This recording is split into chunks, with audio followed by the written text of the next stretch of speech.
Hey guys, welcome back to Flutter tutorial for beginners. This is the part 6 of the series, and in this part we are going to learn about stateless and stateful widget. Now let us discuss about stateless widget. Stateless widget means that the state of the widget will be fixed throughout the app's lifecycle. By that I mean whatever you see on the screen will be fixed.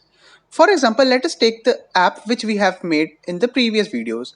So as you can see, by clicking on this plus button, the text widget does not change the value, but we can see in the console that counter variable which is shown through this text widget is changing its value, right?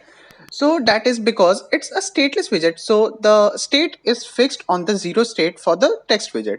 So to change the state of the text widget, we actually have to use stateful widget, which we will see in a minute. Now let us discuss about stateful widget. As the name suggests, stateful widget means that widget which are full of states. That means that whatever you see on the screen are not confirmed to be final and they can change their state at any point of time. So in simple words, stateless widgets are when you want your app to be more static, like you just want to show one information on the page and that's it. But when you want your app to be more interactive, the more dynamic, then you want to use stateful widget. So now let us see how we can implement the stateful widget. Now to convert this my home page widget from stateless widget to stateful widget, it's not that direct that we simply have to change it from stateless to stateful. It will require one extra step, so let us do that step. Now we are going to say one stateful. Okay, normally Visual Studio just suggests me, yeah, here it is. I'm just going to have my Visual Studio create a stateful widget for me, my home page. Now you will see that Visual Studio has created a very nice basic template for the any stateful. Okay, I was saying stateless widget, that's my bad. I meant stateful widget. So this is a basic layout for the stateful widget.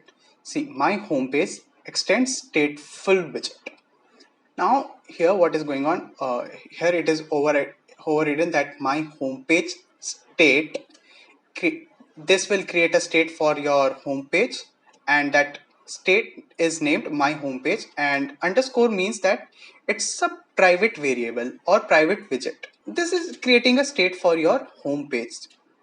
Now you will see that here we have the my home page state, but I'm not going to use this. Let us just erase that, and now let us just rename this my home page state. And now we have to extend it from the state, and the state type is my home page.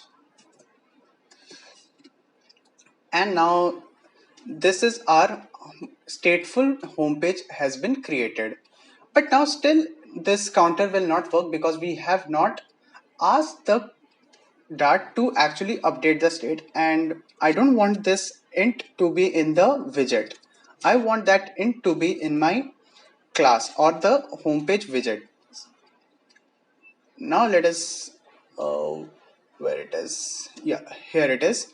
Now you will see this plus counter. Okay, so we are again just updating the variable value. We are not actually changing the state, so we are going to use this function set state, and we will have this counter plus plus.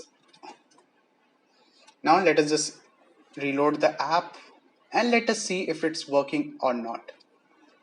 And as you can see, it's working. Now our text widget is changing the state or the value on the app screen. So this is it for this video. I hope you found this video helpful. If you did, please hit that like button, and you are new here, then consider subscribing. I will make more videos like this. I will see you in my next video. Until next time, goodbye.